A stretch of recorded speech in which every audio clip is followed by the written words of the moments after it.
Magandang araw! Ako si Teacher Lea. Kamusta kayo sa paaralan?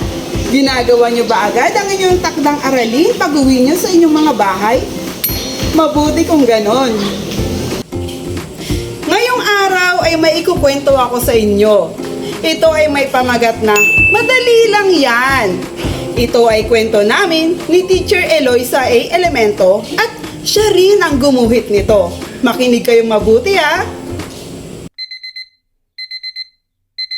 Ika-6 ng umaga, si Ola ay bumangon sa kanyang higaan.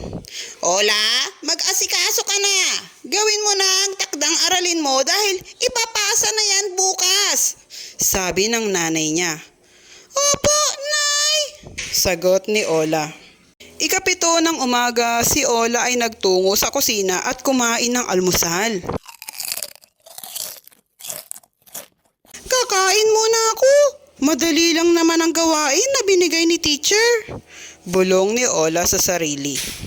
Ika-8 ng umaga matapos mag-almusal, siya ay umupo sa sala at nanood ng paborito niyang palabas sa TV. Ika-12 ng tanghali, tinawag na siya ng nanay niya upang kumain ng tanghalian.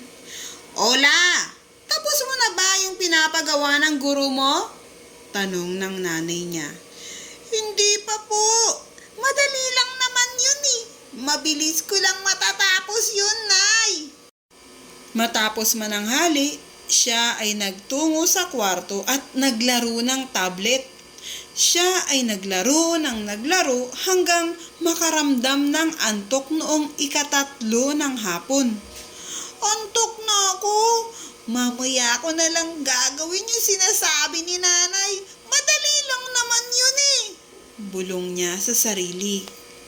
Lumipas ang maghapon ngunit walang ginawa si Ola kundi manood at maglaro lamang. Hanggang sa sumapit ang gabi, hindi na niya naalala ang dapat niyang gawin. Ika-9 ng gabi, siya ay nakatulog na. Kinabukasan, maaga siyang pumasok sa paaralan. Habang nasa loob siya ng silid-aralan, saka lang niya naalala na hindi pala niya nagawa ang kanyang takdang aralin. Wala siyang naipasa nung araw na yun. Lungkot ang nadama niya saka naisip na, sana ginawa ko pala yun kahapon. Wala tuloy akong check sa takdang aralin. Pag-uwi ng bahay, humingi siya ng patawad sa kanyang nanay dahil wala siyang naipasa na gawain sa araw na yun. Patawad po, Nay. Alam ko naman madali lang yun eh, pero hindi ko agad ginawa yung gawain ko. Hindi na po mauulit, sabi ni Ola. Hindi ako nagkulang ng paalala sa'yo, pero hindi mo pa rin ginawa. Sa susunod, makikinig ka na kay nanay ha? Sabi ng kanyang nanay. Opo, Nay, sabi ni Ola. Mula noon ay ginagawa na ni Ola ang kanyang mga takdang aralin at hindi na niya sinasayang ang kanyang oras para gawin ang mga ito. At dyan nagtatapos ang ating kwento.